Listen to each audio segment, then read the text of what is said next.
Hello friend, welcome to my channel से JD science classes में आप सभी का स्वागत है। जैसा कि एसएससी एमटीएस और हवलदार के लिए हम प्रैक्टिस सेट सॉल्व कर रहे हैं, जिसमें आज एक नए प्रैक्टिस सेट के साथ उपस्थित हुए हैं।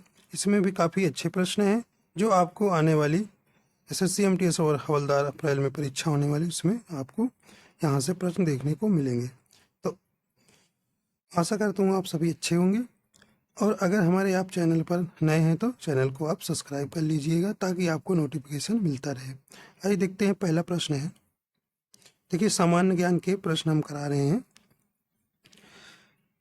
पहला प्रश्न है, करें कि निम्नलिखित में से किस भारतीय क्रिकेट खिलाड़ी की आत्मकथा का शीर्षक प्लेइंग इट माई वे है? तो ये किसकी है? तो ये किसकी आत्मकथा है? ऑप्शन नंबर डी जाएगा सचिन तेंदुलकर का।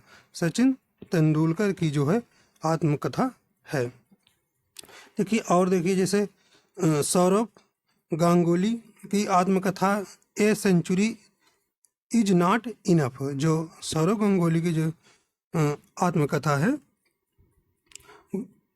उनका a century is not enough है। और देखिए कपिल देव की, जो कपिल देव की आत्मकथा का नाम क्या है? By God's decree. इनकी जो है कपिल देव की आत्मकथा है। कौन सी?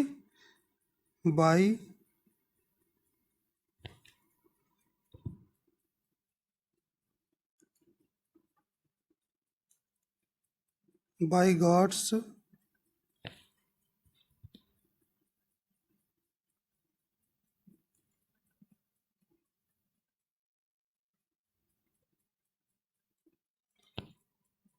डिक्री, यहाँ लिख दे रहे हैं। ये जो है बाई गॉड्स डिक्री जो है ये कपिल देव की आत्मकथा है। तो सौरव गांगुली की आत्मकथा क्या है? A century is not enough. तो और यहाँ पे ऑप्शन नंबर इसका डी हो जाएगा। अगला प्रश्न है,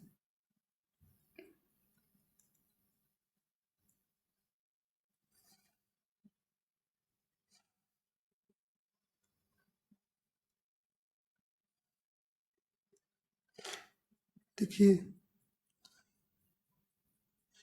यहाँ पे एक योजना है, प्रसाद योजना के संबंध में विचार करें। कहने की प्रसाद योजना जो है, देखिए इसमें कौन सा सही है या कूट विद्या है। कहने यह योजना पर्यटन मंत्रालय के अंतर्गत आती है, तो ये सही है आपका।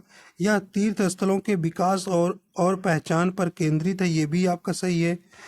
इस योजना की शुरुआत 2014-15 में किया गया था, मतलब ये भी सही है। इसमें क्या है? आपके तीनों सही है। तो इसका ऑप्शन देखिए नीचे दिया है, इसका ऑप्शन जो है उपयुक्त सभी हो जाएगा। क्या? उपयुक्त सभी हो जाएगा, ऑप्शन नंबर डी। अगला प्रश्न है,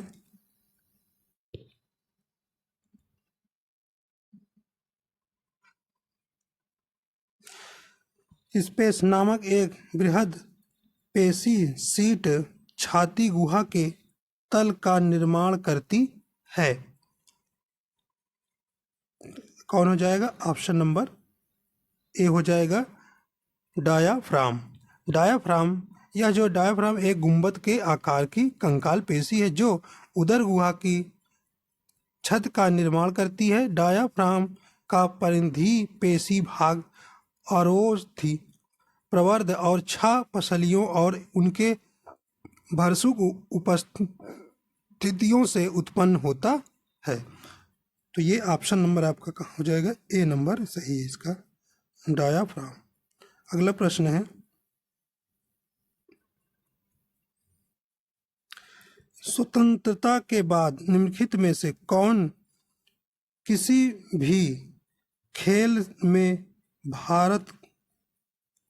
भारत का पहला विश्व चैंपियन जीता था? मतलब किस भी खेल में जो है, जो स्वतंत्रता के बाद जो है भारत ने पहला जो है विश्व कप चैंपियन जीता था। तो कौन किसने जीता था? ऑप्शन नंबर इसका डी हो जाएगा, विल्सन जोन्स ने। विल्सन जोन्स ने इसको जीता था। देखिए विल्सन विल्सन से लियोनेल्स गार्टन जोन्स भारत के पेशेवर बिलियार्ड के खिलाड़ी थे। किसके पेशेवर बिलियार्ड किसके खिलाड़ी?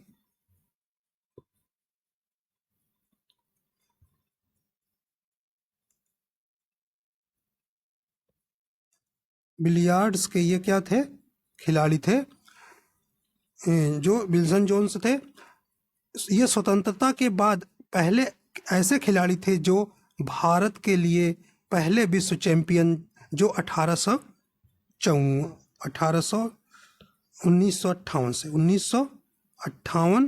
और 1964 बने के बीच इन्हें वर्ष 1963 में जो है क्या हुआ था, अर्जुन पुरस्कार मिला था, और 1965 में पद्मश्री और 1996 श्री द्रोणाचार्य पुरस्कार से भी इन्हें सम्मानित किया गया है। तो ये पहले भारतीय थे जिन्होंने विश्व चैंपियन जीता था। तो ऑप्शन नंबर इसका डी हो जाएगा। तो इन्हें जो है वर्ष 1963 में अर्जुन पुरस्कार दिया गया था और 1965 में पद्मश्री और 1956 में द्रोणाचार्य पुरस्कार विल्सन जोन्स को मिला था। अगला प्रश्न है जनपद गीते जिसमें बासवत्रा के वाचन शामिल हैं राज्य से संबंधित हैं। ये किस राज्य से संबंधित हैं? तो ये किससे? ऑप्शन नंबर डी हो जाएगा, कर्नाटक से संबंधित है। किससे? कर्नाटक से संबंधित। देखिए बसवत्रा 12वीं शताब्दी के एक महान समाज सुधारक थे जिन्होंने लिंगायत धर्म की स्थापना की। उन्हें इस धर्म का संस्थापक भी कहा जाता है। बसव का जन्म सन 1105 में हुआ था। इनका जन्म जो है 1105 के करीब जो है उत्तर के कर्नाटक बागेवदी में एक ब्राह्मण हिंदू परिवार में हुआ था। ठीक, तो ऑप्शन नंबर ये डी इसका हो जाएगा। अगला प्रश्न है निम्नलिखित में से कौन एक स्वपोषी ऑटोट्रॉफ है? तो कौन सा हो जाएगा? ऑप्शन नंबर ए पौधा भाई स्वपोषी जो अपने से स्वयं भोजन बना ले। तो आपका कौन सी इसमें ऑप्शन हो जाएगा? C number. अगला प्रश्न देखिए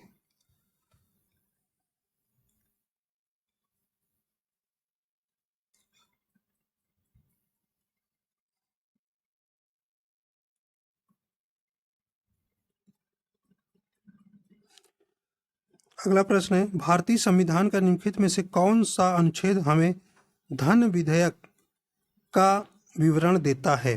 तो कौन सा अनुच्छेद है? ये अनुच्छेद आपका 110 हो जाएगा। कौन सा अनुच्छेद? 110 हो जाएगा। जो भारतीय संविधान के अनुच्छेद 110 में जो धन विधेयक की परिभाषा दी गई है। देखिए किसी विधेयक को धन विधेयक के रूप में लोकसभा अध्यक्ष द्वारा प्रमाण पत्र दिए जाने के बाद उसकी प्रकृति के प्रश्न पर न्यायालय में अथवा किसी सदन में या राष्ट्रपति द्वारा विचार नहीं किया जा सकता है। देखिए धन विधेयक केवल कहाँ? लोकसभा में। धन विधेयक केवल कहाँ पेश किया जा सकता है? लोकसभा को। तो धन विधेयक केवल लोकसभा में प्रस्तुत किया जा सकता है या राज्यसभा में प्रस्तुत नहीं किया जाता है। तो याद रखिएगा अनुच्छेद 110 में धन विधेयक को परिभाषित किया गया है और यह लोकसभा में ही प्रस्तुत किया जाता है। अगला प्रश्न है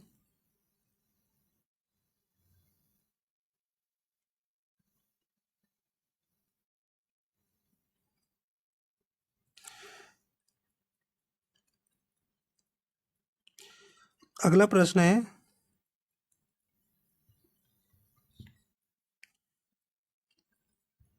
1 नवंबर 1858 को निम्नलिखित में से किसकी उद्घोषणा के बाद यह घोषणा की गई थी कि अब से भारत एक राज्य सचिव के माध्यम से और ब्रिटिश सम्राट के नाम पर शासित होगा? तो किस घोषणा के अंतर्गत? ये ऑप्शन नंबर सी हो जाएगा। कौन? रानी विक्टोरिया की। रानी विक्टोरिया ने घोषणा किया कि अब जो है भारत एक राज्य सचिव के माध्यम से और ब्रिटिश सम्राट के नाम पर शासित होगा। तो ये ऑप्शन नंबर कौन हो जाएगा? उस समय उस घोषणा के बाद जो है गवर्नर जनरल जो लॉर्ड कैनिंग थे, कौन से? Lord Canning.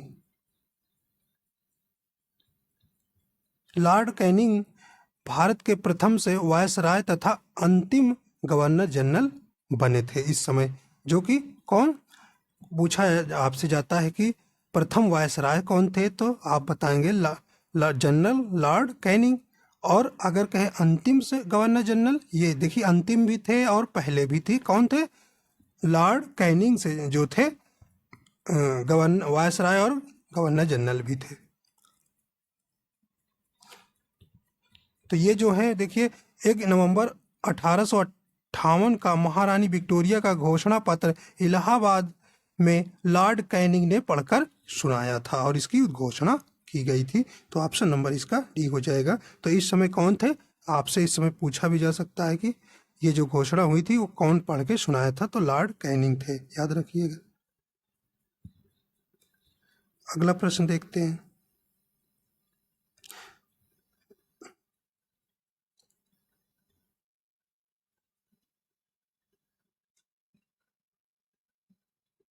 अगला प्रश्न है,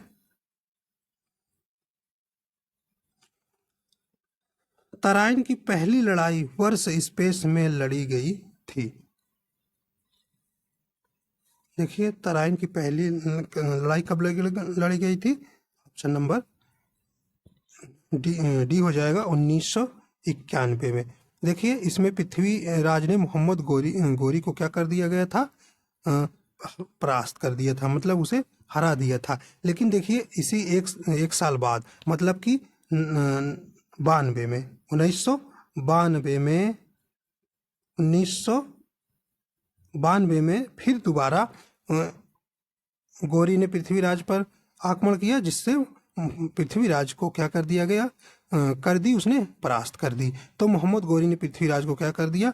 हरा दिया तराइन के द्वितीय युद्ध में। और देखिए जैसे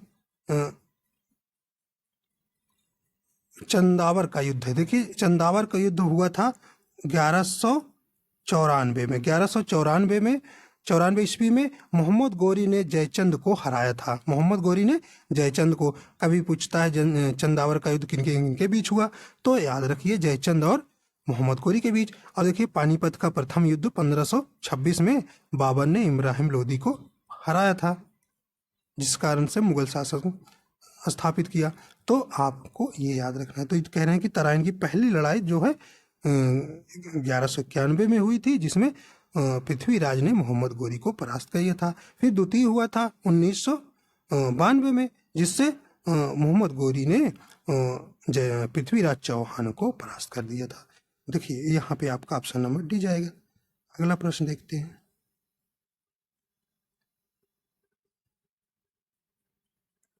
अगला प्रश्न है, निम्नलिखित में से कौन सा हमारे आहार का एक गैर प्राचीनी भाग है जो पाचन तंत्र के स्वास्थ्य के लिए आवश्यक है?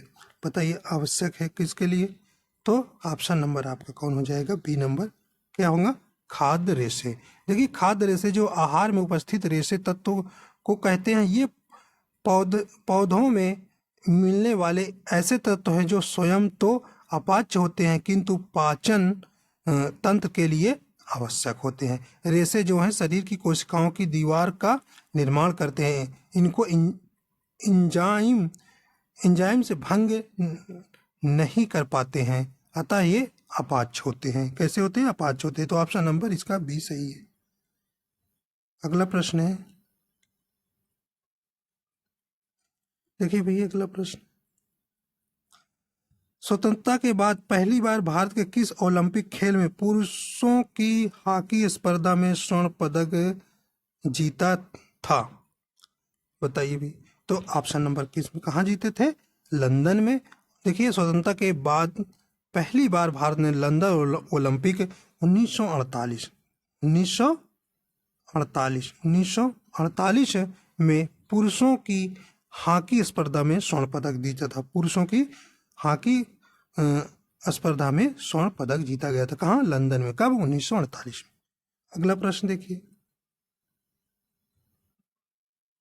अगला प्रश्न है, कह रहे कि मस्तान शाह वली की दरगाह पर आयोजित होने वाला मेला निम्नलिखित में से कौन सा है?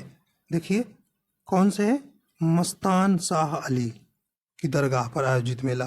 देखिए कौन सा? तो ऑप्शन नंबर इसका डी हो जाएगा, धामोनी वर्ष, धामोनी उर्स। देखिए धामोनी उर्स का आयोजन मध्य प्रदेश, देखिए ये कहाँ पे? एमपी में।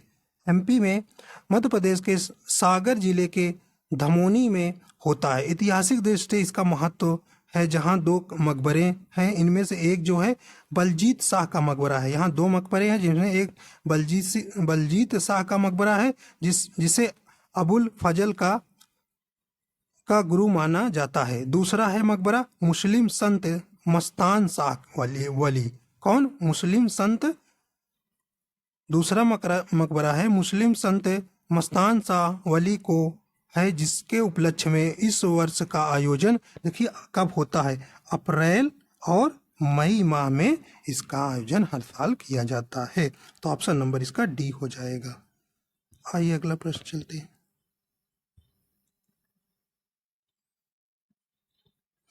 देखिए अगला प्रश्न है भाई, करें कि निम्नलिखित में से कौन सा भारत में सबसे पुराना स्टॉक एक्सचेंज है? तो बताइए इसमें कौन सा सबसे पुराना है?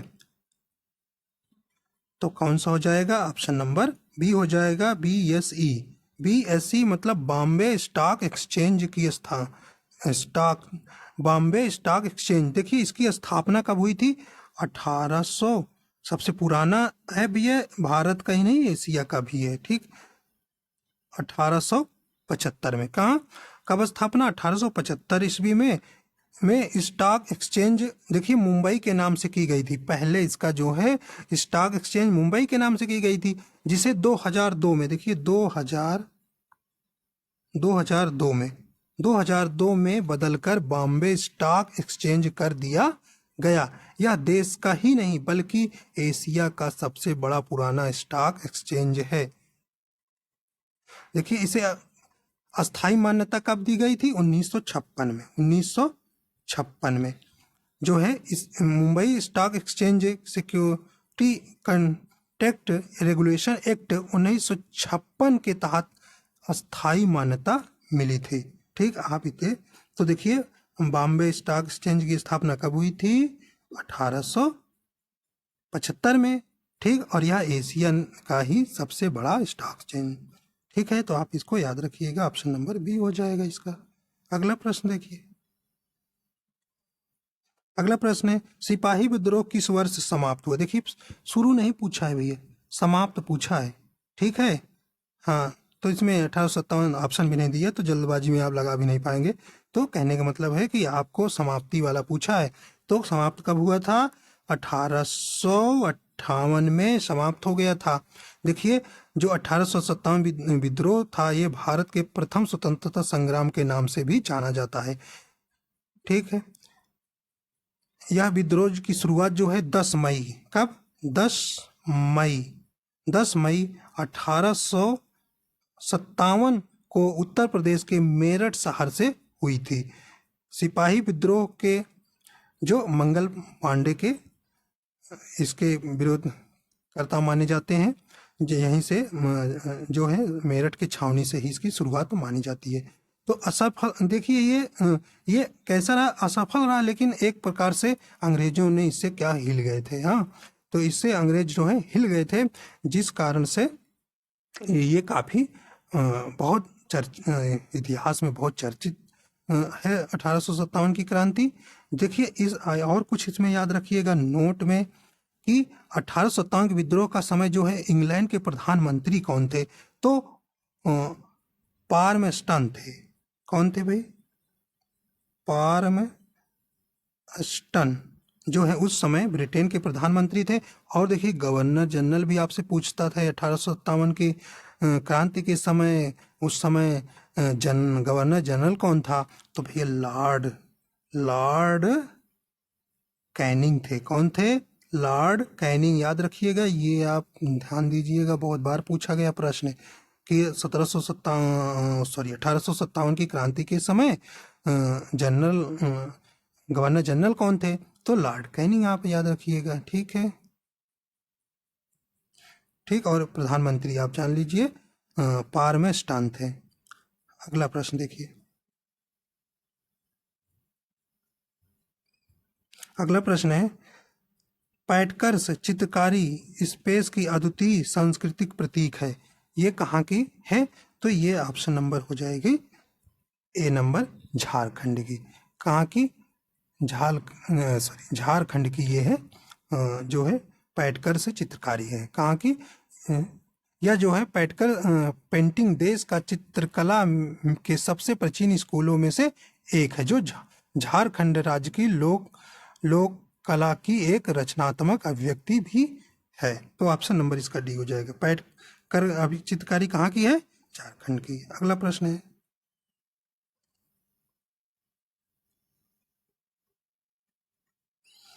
देखिए भाई अगला प्रश्न है, भारतीय संविधान का कौन सा अनुच्छेद यह घोषणा करता है कि भारतीय संविधान 1950 के लागू होने से पहले के भाग 3 से असंगत सभी कानून शून्य माने जाएंगे? किसके अंतर्गत आर्टिकल बताइए? तो भी अनुच्छेद जो आर्टिकल 13 के अंतर्गत क्या माने जाएंगे? शून्य मानेंगे। 1950 के लागू होने से पहले के भाग 3 से असंगत सभी कानून शून्य माने जाएंगे। तो कहाँ में? अनुच्छेद 13 में। ठीक है। और देखिए भाग 3 में क्या है?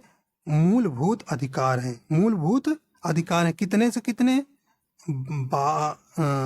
अनुच्छेद 12 से लेकर 35 तक। अनुच्छेद 12 से तो भाग 3 में क्या है? मूलभूत अधिकार है 12 से 35। ठीक, इतना याद इसमें रखिएगा। ऑप्शन नंबर इसका सी सही हो जाएगा। अगला प्रश्न भाई देखिए, अगला प्रश्न है, सूर्य के प्रकाश की लाल और हरे रंग की तरंग दैर्ध्य के महासागरों में जल के अणुओं द्वारा सूर्य के प्रकाश की अन्य कौन सी रंग की तरंग दैर्ध्य अवशोषित की जाती है? तो यहाँ पर ये लोग पीली, कौन सी? पीली जो है रंग जो है अवशोषित किया जाता है। तो ऑप्शन नंबर इसमें कौन सा हो जाएगा भाई? डी नंबर हो जाएगा। ठीक, पीली। अगला प्रश्न देखिए, अगला प्रश्न है भाई, पश्चिम बंगाल में इनमें से किस एक्सपोर्ट प्रोसेसिंग से जोन की स्थापना की गई थी? प्रोसेसिंग जोन की स्थापना की गई थी, बताइए भाई। तो ऑप्शन नंबर कौन हो जाएगा? बी नंबर हो जाएगा, फाल्टा। कौन सी? फाल्टा। देखिए यह निर्यात प्रसंस्करण क्षेत्र विदेशी संस्थाओं से निवेश के माध्यम से आर्थिक विकास का प्रोत्साहित करने तथा वाणिज्यिक और औद्योगिक निर्यात को बढ़ाने के लिए स्थापित किया गया है। ठीक है, तो ऑप्शन नंबर 20 का हो जाएगा। अगला प्रश्न है, अगला प्रश्न भाई यानी कि प्रोजेक्ट वाणी। देखिए प्रोजेक्ट वाणी आया है, किससे संबंधित है? बताइए किससे संबंधित है भाई? तो ये किससे संबंधित है? आपका ए नंबर हो जाएगा, भाषा प्रसंस्करण से। भाषा प्रसंस्करण से यह संबंधित है। देखिए हाल ही में गूगल इंडिया ने प्रोजेक्ट वाणी पहल के लिए भारतीय विज्ञान संस्थान बेंगलुरु के साथ मिलकर काम शुरू किया है। किसके साथ मिलकर? विज्ञान संस्थान बेंगलुरु से, भारतीय विज्ञान संस्थान बेंगलुरु के साथ मिलकर काम शुरू किया है। इस पहल का उद्देश्य भारत के 773 जिलों में भाषा के नमूने एकत्र करने के लिए कृत्रिम बुद्धिमत्ता या मशीन लर्निंग मॉडल का निर्माण करना है। तो कितने जिलों में? 773, ये भी याद रखिएगा। ठीक, तो ऑप्शन नंबर इसका सही हो जाएगा, ए नंबर। तो प्रोजेक्ट वाणी तो किससे संबंधित है भाई? भाषा प्रसंस्करण से। और किसने शुरू किया है? तो गूगल इंडिया ने। किसके साथ किया है? भारतीय विज्ञान संस्थान बेंगलुरु के साथ। और कितने जिलों में? 773। बस इतना आप याद रखिएगा इसमें।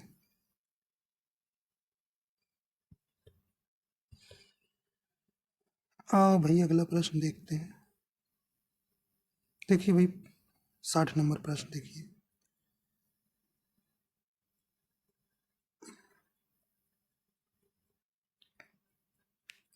देखिए भाई 60 नंबर प्रश्न का रहता है। कह रहे हैं कि जब चींटी काटती है तो यह त्वचा में एक अम्लीय तरल फार्मिक अम्ल प्रविष्ट कर देती है। इसे बेअसर करने के लिए त्वचा पर निम्नलिखित में से क्या लगाया जाना चाहिए? क्या लगाना जाना चाहिए? तो भाई क्या क्या हो जाएगा? ऑप्शन नंबर सी हो जाएगा। ठीक, ऑप्शन नंबर सी। नम बेकिंग सोडा। क्या? नम नम जो है आपको बेकिंग सोडा लगाना है। क्या? नम, जैसे सोडियम बाइकार्बोनेट इसको बोलते हैं। देखिए इसका फार्मूला है NaHCO3। क्या? सोडियम बाइकार्बोनेट आपको लगाना है। तो ऑप्शन नंबर सी सही हो जाएगा। चलिए भाई अगला प्रश्न देखते हैं। अगला प्रश्न है,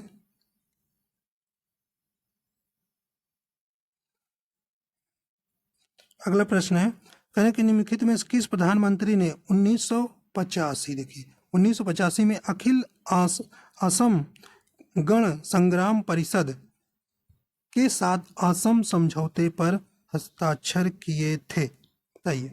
61 नंबर प्रश्न है आपका। क्या होगा ऑप्शन बताइए कि कौन हो जाएगा? ऑप्शन नंबर बी हो जाएगा। ऑप्शन नंबर बी हो जाएगा। किसने किया था? राजीव गांधी ने। राजीव गांधी ने इस समझौते पर क्या हस्ताक्षर किए थे?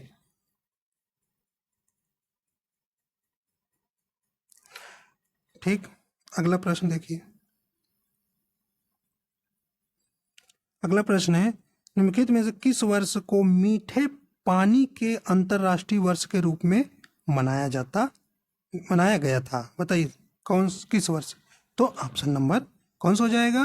डी नंबर चला जाएगा। 2003 में जो है मीठे पानी के अंतर्राष्ट्रीय वर्ष के रूप में मनाया गया था। और देख लीजिए कुछ, जैसे 2000 जो है शांत की संस्कृति के लिए अंतर्राष्ट्रीय वर्ष मनाया गया। शांत की संस्कृति के लिए अंतर्राष्ट्रीय वर्ष मनाया। देखिए 1998 वाला, 1998 में जो कौन सा वर्ष था? महासागर का अंतर्राष्ट्रीय वर्ष। महासागर का अंतर्राष्ट्रीय। और देखिए 1912 में सभी के लिए सतत ऊर्जा का अंतर्राष्ट्रीय वर्ष। 2012 में जो हुआ था वो सभी के लिए सतत ऊर्जा का अंतर्राष्ट्रीय वर्ष। और देखिए 2016 का इम्पोर्टेंस है। 2016 का वर्ष किस रूप में मनाया गया था? ये दलहन का अंतर्राष्ट्रीय वर्ष। कौन सा? 2016 में दलहन का अंतर्राष्ट्रीय वर्ष। और देखिए 2020 में कौन सा वर्ष मनाया गया? नर्स और दाई का अंतर्राष्ट्रीय वर्ष। कौन सा? 2020 में नर्स और दाई का अंतर्राष्ट्रीय वर्ष। तो ये कुछ अंतर्राष्ट्रीय वर्ष आपको पूछे जाते हैं कि मनाया जाता है, तो आप याद रखिए। दलहन वाला जरूर रखिए, याद रखिएगा जो है 2016 वाला। ठीक, तो ऑप्शन नंबर इसमें आपका डी जाएगा। अगला प्रश्न देखिए भाई। अगला प्रश्न है, कलाकारों को प्रदर्शन कला में योगदान के लिए स्पेस में संगीत नाटक अकादमी पुरस्कार दिया जाता है। बताइए भाई क्यों दिया जाता है? तो ऑप्शन नंबर कौन सा हो जाएगा? सी नंबर, 1952 से। मतलब 1952 में इसकी जो है भारत जो संगीत नाट्य अकादमी का पुरस्कार जो है 1952 से शुरू हुआ गया था। इसकी स्थापना 1952 में की गई थी, जो हर साल जो है संगीत नाटक अकादमी पुरस्कार दिया जाता है। ठीक, तो ऑप्शन नंबर इसका सी हो जाएगा। अगला प्रश्न देखिए। अगला प्रश्न है, वेटिंग फॉर ए वीजा नामक पुस्तक के लेखक निम्नलिखित में से कौन है? कौन है भाई? तो ऑप्शन नंबर सी हो जाएगा। कौन हो जाए? ऑप्शन नंबर सी हो जाएगा, B R Ambedkar. B R Ambedkar जो है वेटिंग फॉर ए वीजा के पुस्तक के लेखक हैं। तो ऑप्शन नंबर सी हो जाएगा, B.R. अम्बेडकर जी। ठीक है, तो देखिए और कुछ बुकों के नाम हैं, जैसे इंडिया ऑफ माई ड्रीम कि किसने लिखा है, महात्मा गांधी ने। देखिए डिस्कवरी ऑफ इंडिया किसने लिखा है, जवाहरलाल नेहरू ने। और इंडिया डिवाइडेड किसने लिखा है, डॉक्टर राजेंद्र प्रसाद। तो ये भी कुछ याद रखिएगा, तो ऑप्शन नंबर इसका सी हो जाएगा। अगला प्रश्न देखिए, लास्ट प्रश्न भाई, कह रहे हैं कि जल तालिका के नीचे कठोर चट्टान की परतों के बीच जमा भू जल को किस नाम से जाना जाता है, किस नाम से जाना जाता है, तो जल वृत्त के नाम से जाना जाता है। तो ऑप्शन नंबर इसका डी हो जाएगा। तो आशा करता हूँ ये आपको पसंद आया है। अगर पसंद आया तो हमारे चैनल पे आप नए हैं तो चैनल को सब्सक्राइब कर दीजिएगा, लाइक एंड शेयर कर दीजिएगा, और वीडियो देखने के लिए आपका बहुत बहुत धन्यवाद।